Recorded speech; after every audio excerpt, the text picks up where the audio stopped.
Que a graça do nosso Senhor Jesus e a paz que excede a todo entendimento possa estar sobre nós nessa manhã e permanecer sobre nós. 1 Timóteo capítulo 2.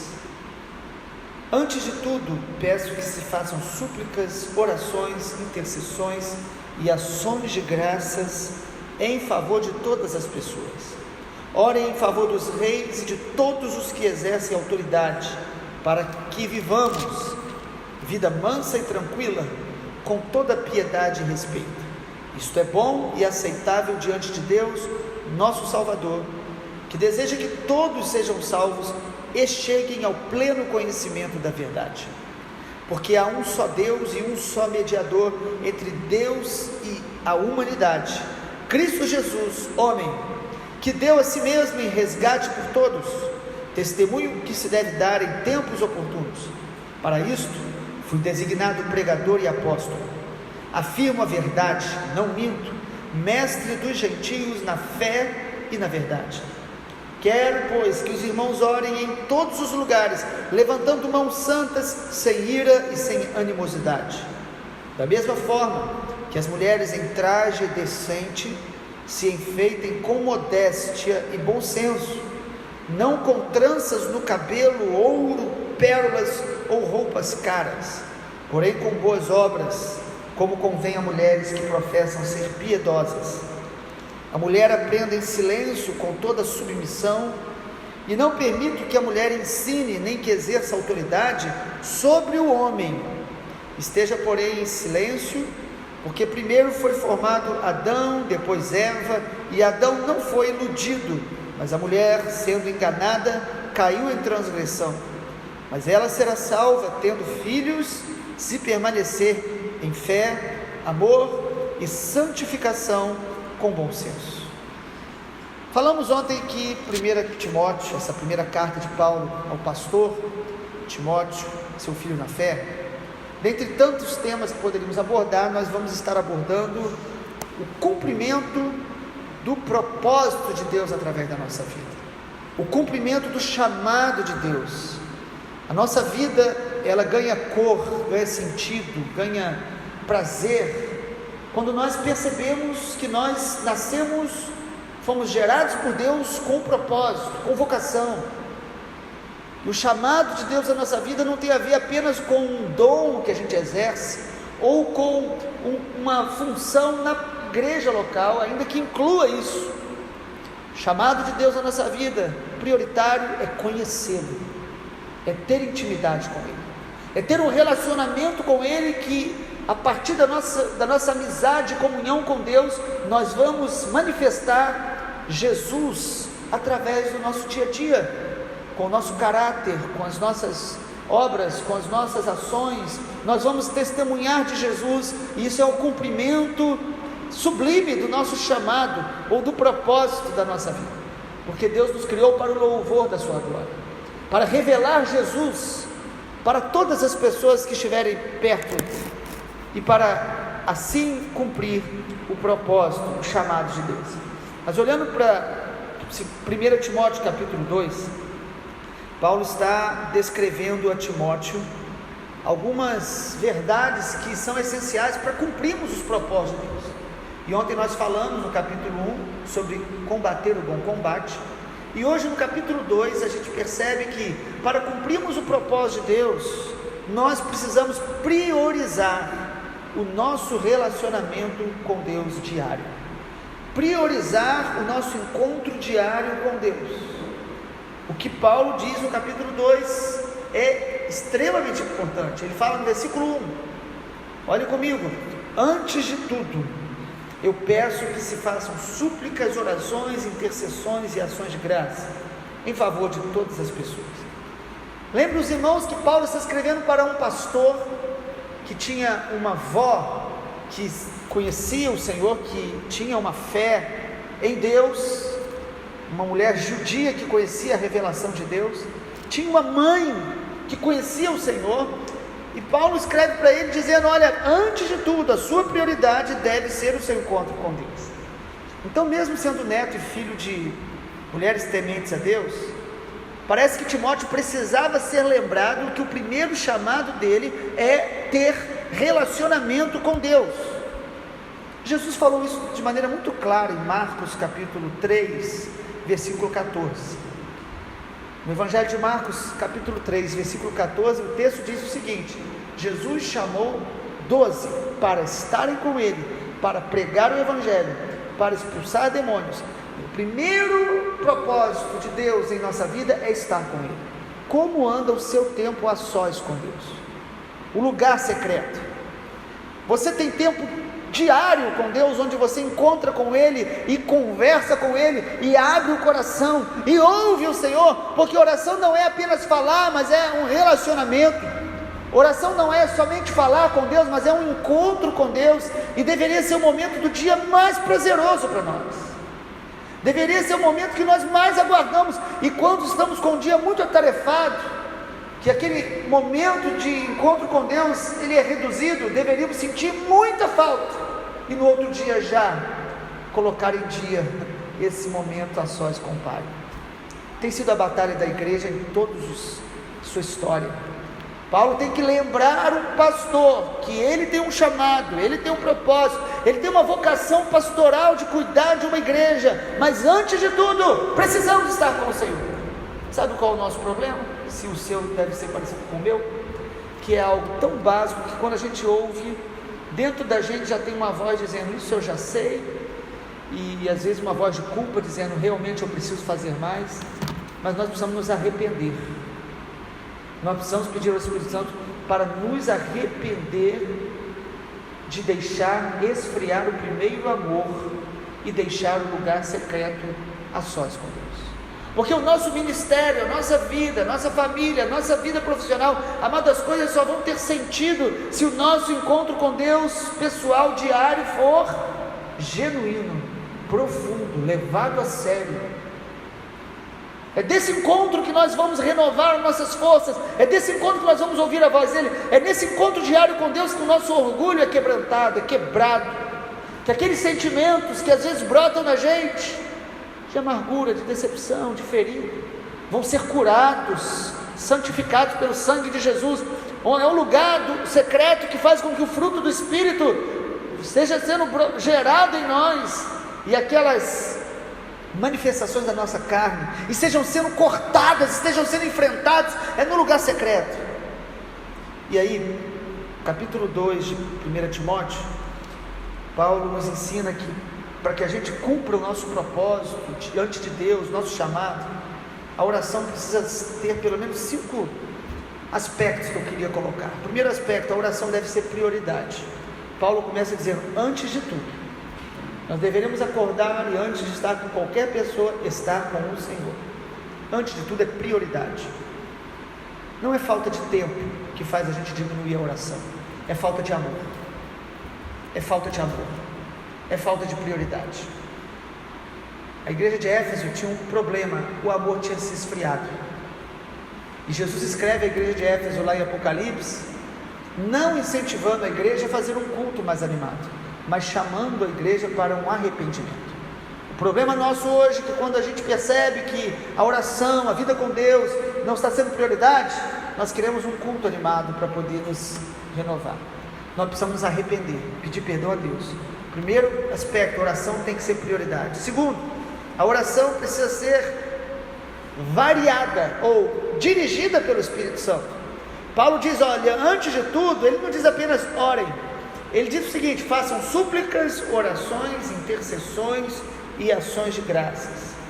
Ele mostra a variedade da oração, deixando claro que oração não é algo estático e monótono. Oração não é algo que você decora e repete. Ele mostra aqui uma variedade. Talvez você leia e diz: o que ele quer dizer com isso? Só que você só vai entender de uma maneira: se rendendo ao Espírito Santo, porque o Espírito Santo é que ensina a gente a orar, e ele nos ensina a orar de forma criativa e multiforme. Tem hora que você vai orar apenas conversando com o Pai, aí tem hora que você vai sentir uma compaixão e vai começar a interceder por pessoas com dores de parto. A intercessão vai brotar porque o Espírito Santo te guia. Há momentos que você vai apenas agradecer, louvar, apenas dar graças a Deus, porque o Espírito Santo vai te ensinar a dar graças. A oração deve ser guiada pelo Espírito. A Bíblia diz isso em vários momentos: ore sempre no Espírito. Efésios capítulo 6. Paulo está ensinando a um pastor. Será que nós precisamos aprender isso? A depender do Espírito Santo quando for orar, e não fazer apenas uma oração rasa, ou uma oração cumprindo um ritual, cumprindo apenas uma obrigação. Quantas vezes pedimos para alguém orar com outro ao lado, e às vezes nem oramos, apenas repetimos meia dúzia de palavras. Sabe por quê? Porque nós não estamos entendendo o chamado de Deus, da prioridade de orar e depender do Espírito Santo.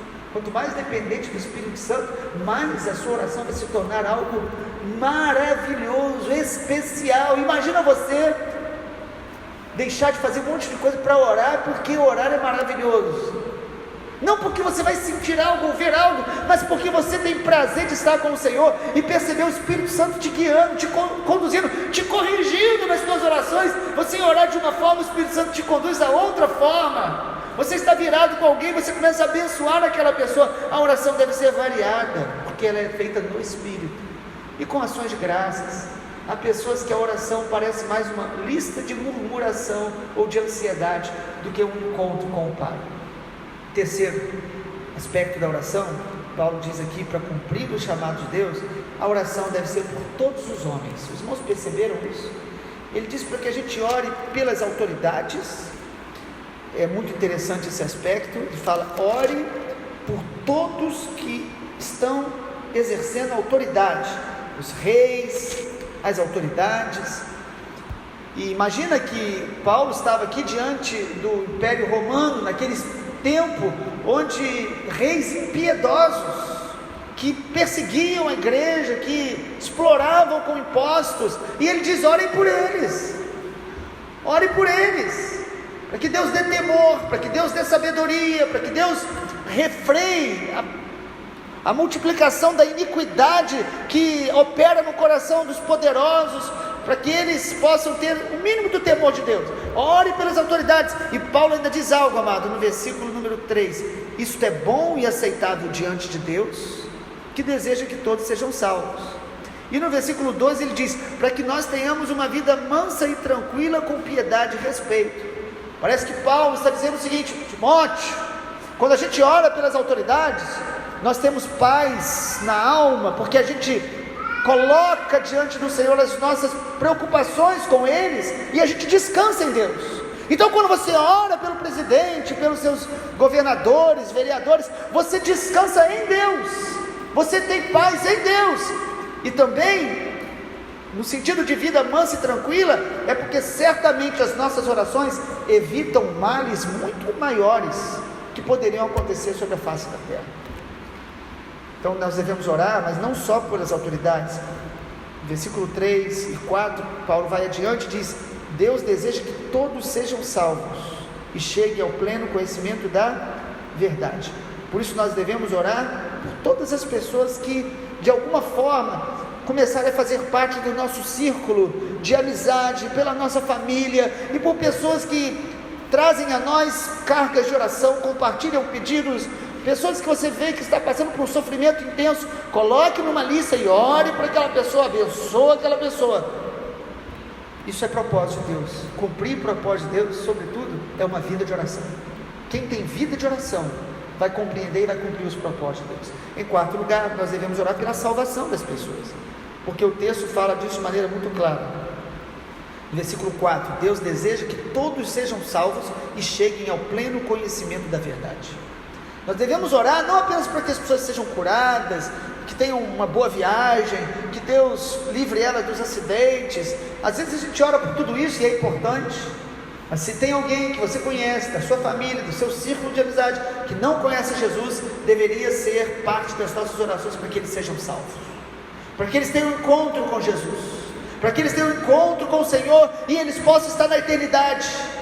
E a nossa motivação deve ser para que a glória do Senhor seja vista através daquela pessoa, para que aquela pessoa glorifique o nome do Senhor. Porque às vezes oramos pelos nossos filhos para que eles se convertam, algumas irmãs pelos maridos, mas para que a gente tenha menos problemas. A gente ora para que eles sejam mais calmos, fiquem melhores. A nossa motivação deve ser a glória de Deus. Fala: Senhor, glorifica o nome do Senhor nos meus filhos.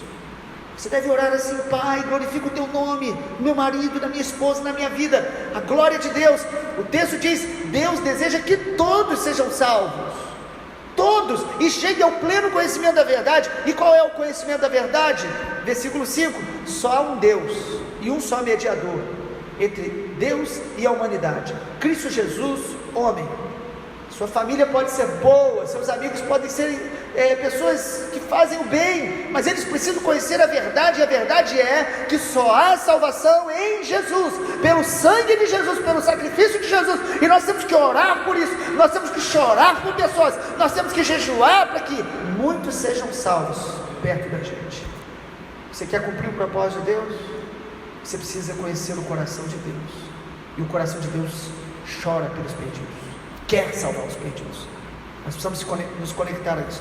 E em quinto e último lugar, Paulo diz que nós devemos orar também em todo lugar. Olha o versículo 8, que interessante.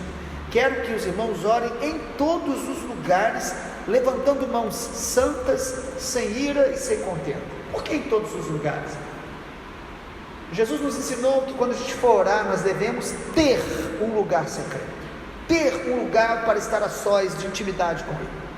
Mas a Bíblia toda nos ensina que nós devemos levantar as mãos e orar em todos os lugares. Isso mostra que a oração para a gente não é um momento religioso, um hábito que a gente só faz quando está dentro da igreja ou no quarto. Mas nós devemos andar no espírito de oração, que se a gente estiver no carro, podemos começar a orar. Se alguém na rua nos para e diz: ore por mim, você não vai dizer: eu vou para casa e vou orar. Não, você pode parar ali na rua e orar por ela.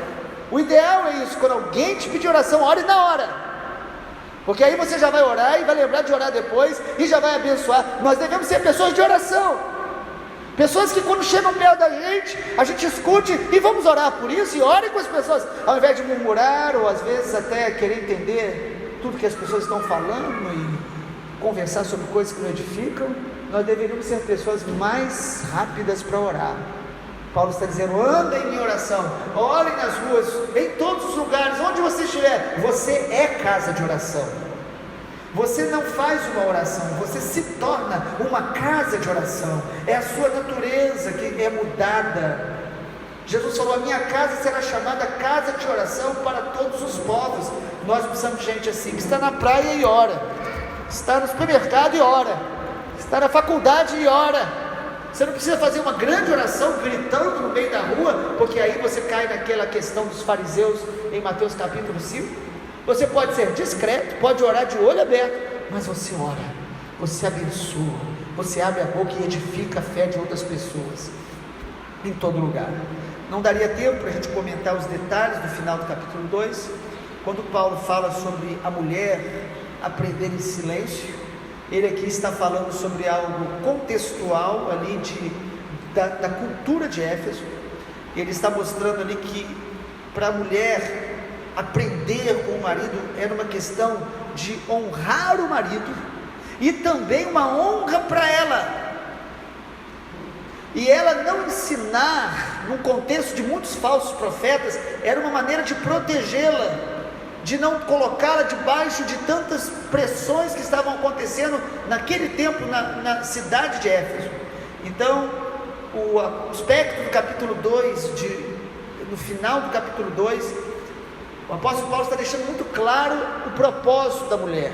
A mulher deve se vestir com decência, a mulher deve se vestir de maneira que ela honre o Senhor, ela deve se arrumar, mas ele diz para que não seja o excesso da roupa cara e das coisas externas que venham a caracterizar as mulheres de Deus. As mulheres de Deus devem ser conhecidas pela sua piedade, por uma vida de santidade, por uma vida de bom senso e modéstia. Esse texto fala sobre isso também, porque o propósito nosso é sempre glorificar o Senhor, exaltar o Senhor e não a nós mesmos. Por isso, que o Senhor nessa manhã nos fortaleça e abençoe, para que a gente descubra e cumpra o propósito dele através da nossa vida. Pai amado, nós queremos te agradecer pela palavra do Senhor. Nos ajude a praticar esse princípio tão elementar, mas tão fundamental e tão abandonado, que a nossa prioridade possa ser estar com o Senhor, o tempo a sós contigo, Pai, seja para nós um deleite diário, todos os dias, Pai. Nós queremos te conhecer mais, nós queremos ouvir a tua voz, ser guiado pelo Senhor, até mesmo na maneira que oramos, na forma de orar. Espírito Santo, ensina-nos a orar todos os dias, ensina-nos a orar todas as manhãs, para que possamos cumprir o propósito do Senhor através da nossa vida, Pai. Que até mesmo as obras que fazemos, o ministério que cumprimos, que nada venha ocupar o lugar que é teu, porque o Senhor nos chamou para estar com o Senhor e fazer a obra com o Senhor, e não apenas para o Senhor. Muito obrigado, porque a tua presença nos renova e nos fortalece, e a tua palavra nos cura e nos corrige. Em nome de Jesus nós te agradecemos. Amém, Senhor. Glória a Deus.